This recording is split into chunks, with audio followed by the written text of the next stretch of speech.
Okay, so you're back. This is part 2 of my what's been going on for like the last 5 or 6 months, since like September, basically.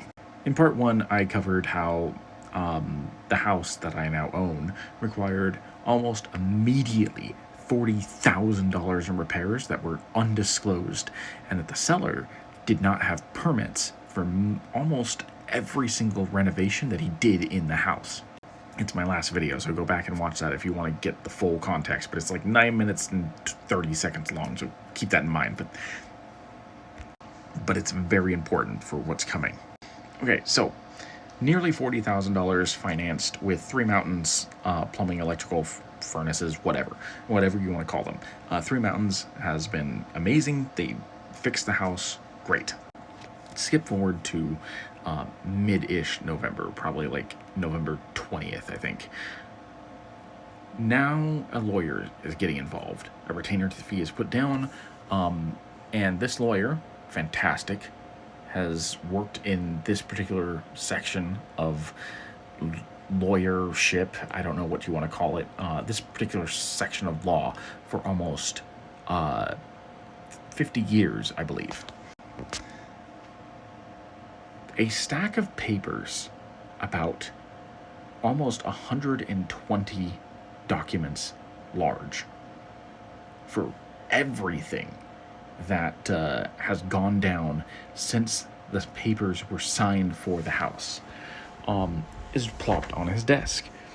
And he is like, well, I don't know why you need me. I mean, you've already got everything like alphabetically or like chronologically cataloged with like hundreds of different colored sticky notes and tabs everywhere. Like, I don't know why you need me, but I will hold on to this, and should anything happen, we'll go forward.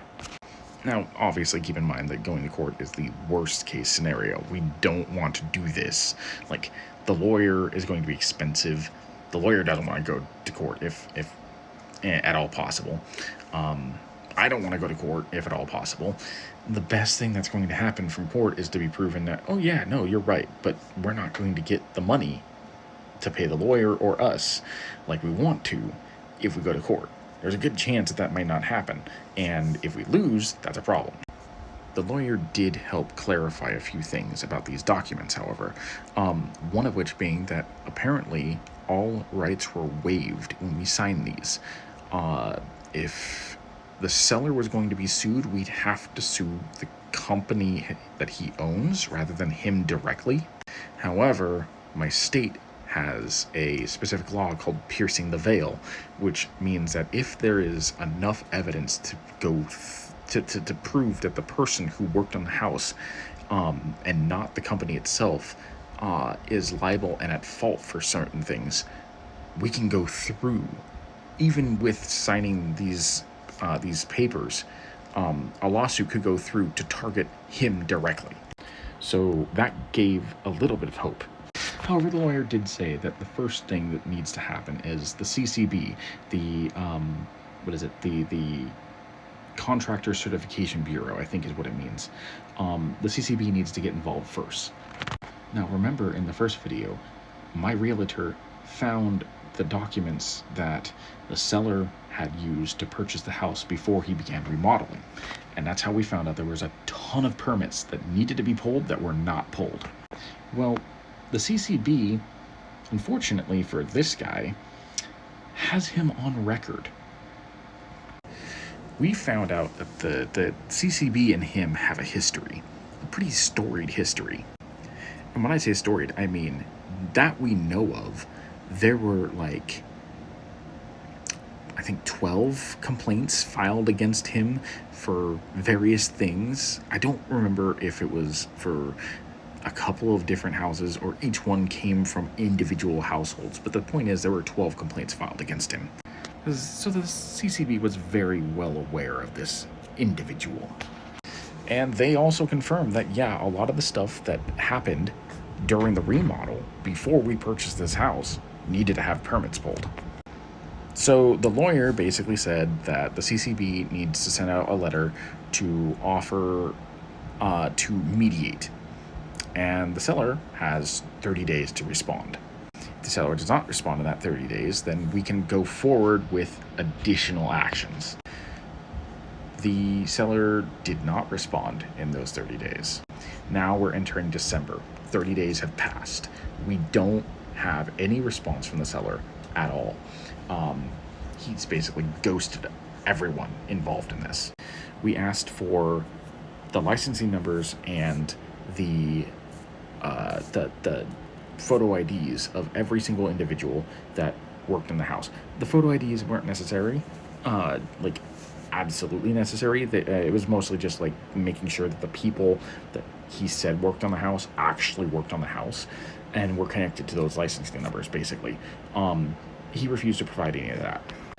The seller had also previously agreed to pay for the first month of the mortgage and rent and the half of the initial repairs that we needed to do in the house in order to just live in here. He paid for half of his half of the repairs. Note that we have this on multiple emails and through verbal confirmation and even on recording because of our ring cam of him agreeing to these terms. And so that's a lot of evidence right there. And so the seller only giving us half of what he said he was going to for the repairs, but none of the rent or the mortgage for that first month that we weren't able to actually live here, that's problematic. We talked to the lawyer. The lawyer said that unfortunately, if we do go forward with a lawsuit, it can't include the rent and the mortgage. It has to be one or the other. So choose the higher one, which obviously is the mortgage. But because of his verbal agreement and written agreement through emails and text, he still owed us the other half of his half of the repairs just to move in here that happened on October 29th. So yeah, now we enter January. At this point, we still haven't heard from him until late January. At this point, the CCB is now contacting both the seller and me, basically to the tune of, so why don't we try and get together and set a mediation date? And this is where the seller says this is the first time he's even hearing about this. But he agrees to the mediation date. Now that the seller is back in contact, he is constantly saying, I want to make this right, which is something he's said multiple times throughout this entire process. But of course, there's no trust. There's nothing to believe in with this. The seller's actions don't match his words.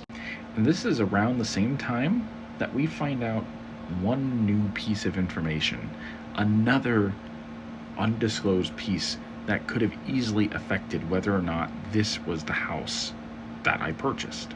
And that is that this house is on a party sewer line. Basically, what this means is this house, and also the ADUs that are in our backyard, because the seller tried to turn this entire lot into individual lots and was told by the city that he is 1 foot short from legally being able to do so. So it had to be registered as a condo. So there are 3 houses in a very unusual condo setup, which is its own bag of bananas to unpack. But anyway, this house, which was the original house, is connected to 2 houses right next to it. And it is slated to be fixed so each house has its own individual sewer line and is removed from the very outdated party sewer line in 2026.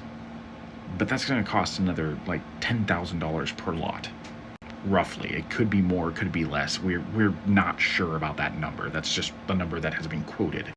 So now, with that information, we have that we consider that the nail in the coffin at this point. We've talked. The lawyer has basically said, yeah, no, that's something that needed to legally be disclosed, just like all of the permits that did not get pulled and all the work that was done. Knowing that these permits are not pulled affects whether or not the house can be sold. And there's going to have to be a part 3 because it continues. The next part is the actual negotiations.